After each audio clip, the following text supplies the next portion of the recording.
এদিকে রাতে সেনাবাহিনীতে ভয়ানক উত্তেজনা পাকিস্তানি স্টাইলে ক্ষমতা নেবেন সেনাপ্রধান ওয়াকারুজ্জামান। হঠাৎ করে সেনাপ্রধানের চীন সফরকে ঘিরে দেশে তৈরি হয়েছে চাঞ্চল্যকর পরিস্থিতি। ঘুরতে যাচ্ছে ক্ষমতার চাকা। সেনাপ্রধান জেনারেল ওয়াকারুজ্জামান তিনি গতকালকে চীন সফরে গিয়েছেন এবং এই সফর নিয়ে কিন্তু পুরো জল্পনা কল্পনা চলতেছে এবং বিশেষ করে ভারতীয় গোয়েন্দা সংস্থা এবং ভারত সরকার এই সফরের দিকে তীক্ষ্ণ নজর রাখতেছে।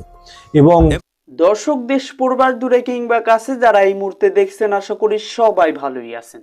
দর্শক, নতুন একটি ভিডিওতে আপনাকে স্বাগতম। প্রিয় দর্শক, এবারে চীন সফর করলেন তড়িঘড়ি করে সেনাপ্রধান ওয়াকারুজ্জামান। দর্শক, বাংলাদেশে বড় কিছু ঘটতে চলেছে। দর্শক, পাকিস্তান স্টাইলে এবারে বাংলাদেশকে দখল করে নিতে চাচ্ছে সেনাপ্রধান। দর্শক, এই বিষয় নিয়ে খুবই গুরুত্বপূর্ণ আলোচনা করেছেন বিশিষ্ট সাংবাদিক বিশ্লেষক কাজী হিমায়তুদ্দিন নিশা। দর্শক, তিনার মুখ থেকে আমরা শুনে আসব সেই বিস্তারিত আলোচনা। দর্শক, আজকের ভিডিও অনেক গুরুত্বপূর্ণ, তো আমি আর কথা বাড়াবো না, চলুন আমরা দেখে আসি সেই কাঙ্ক্ষিত ভিডিওগুলি। তবে তার আগে বলবো, যারা এখনো আমাদের চ্যানেলটিকে সাবস্ক্রাইব করেন নাই, অবশ্যই আমাদের চ্যানেলটিকে সাবস্ক্রাইব করে রাখবেন। আর যারা ইতিমধ্যে সাবস্ক্রাইব করে রেখেছেন তাদেরকে অসংখ্য ধন্যবাদ। তো দর্শক, একটা লাইক দিয়ে আমরা বিস্তারিত ভিডিওগুলি দেখে আসি।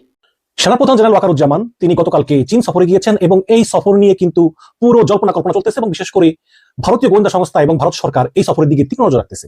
এবং ভারত যে স্বভাবতই এই সফরে খুশি নন, এটা আমরা আনন্দবাজার পত্রিকার মাধ্যমে জানবো। এবং এই আনন্দবাজার যে আমি বিশ্বাস করি তা না, বাট এই আনন্দবাজার মাঝে মধ্যে একটু বিনোদনের জন্য আপনাদেরকে শোনাই এবং ওরা কি চিন্তা করতেছে সেটা এই আনন্দবাজারের সংবাদে প্রতিফলিত হয়।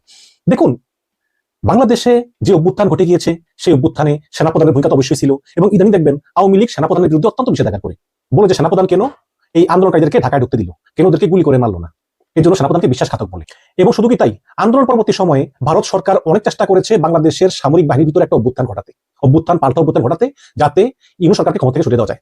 কিন্তু ভারত সেটা করতে ব্যর্থ হয়। কেন ব্যর্থ হয়েছে? কারণ জেনারেল ওয়াকার এবং সিনিয়র জেনারেলরা তারা ভারতের এই ফাঁদে পা দেননি। এই জন্য অবশ্যই ধন্যবাদ।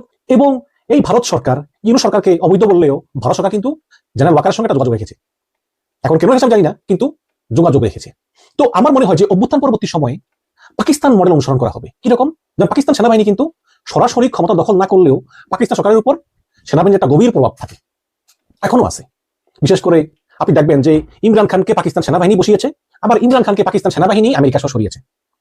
বর্তমানে দেখবেন যে ভারত পাকিস্তান যুদ্ধের পরে পাকিস্তান সেনাবাহিনীর প্রধান ফিল্ড মার্শাল আসিফ মনির তাকে হোয়াইট হাউসে ডেকে নিয়ে ডোনাল্ড ট্রাম্প নৈশ ভোজ করেছেন এবং তার সঙ্গে বিভিন্ন নেগোসিয়েশন করেছেন। কিন্তু ডোনাল্ড ট্রাম্প প্রধানমন্ত্রীকে দাওয়াত দেননি, প্রধানমন্ত্রী শাহবাজ শরীফ উপেক্ষিত থেকেছেন।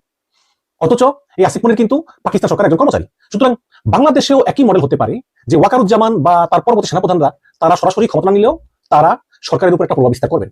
আমার এটাই মনে হয় যে পরবর্তী যে সরকারই আসুক না কেন, আপনি দেখবেন রাষ্ট্র ক্ষমতা ডক্টর ইউনূস, কিন্তু সেনাপ্রধান ওয়াকারুজ্জামান একটা স্বতন্ত্র গাম্ভীর্য বজায় রেখেছেন, একটা অবস্থান বজায় রেখেছেন। এটা কিন্তু গুরুত্বপূর্ণ। তো ভবিষ্যতে আমরা দেখতে পাবো যে সেনাবাহিনীও বাংলাদেশের রাজনীতিতে একটা গুরুত্বপূর্ণ প্রভাব বিস্তার করবে, কিন্তু তারা সরাসরি ক্ষমতার অংশ হবে না। তো ওয়াকারুজ্জামান তিনি গেলেন চীনে।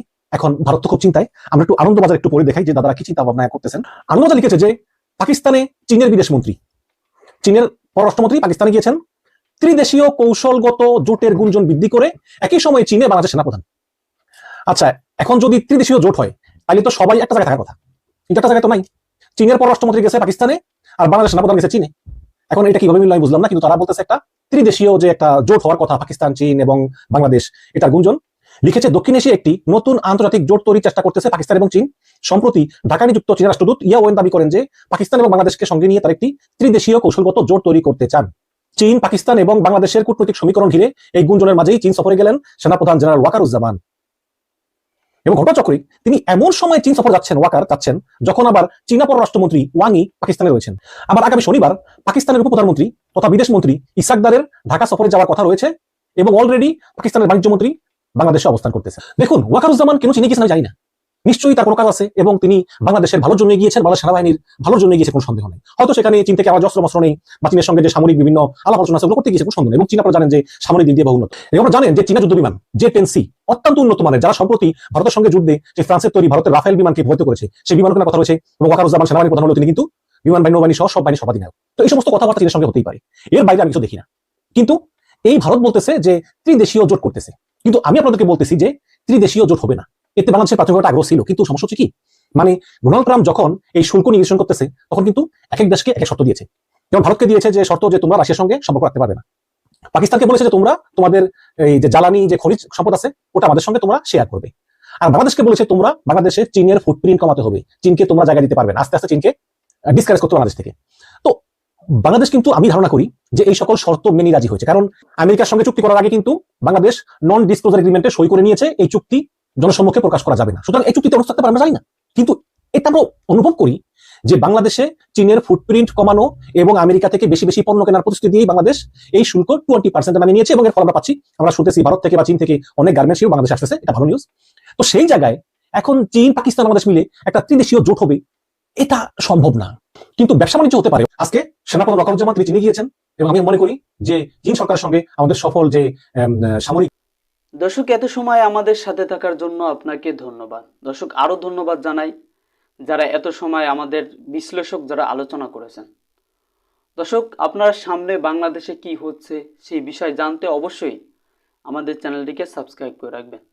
তো দর্শক, আজকে এখানে বিদায় নিতেছি। আল্লাহ হাফেজ, দেখা হবে অন্য কোনো ভিডিওতে।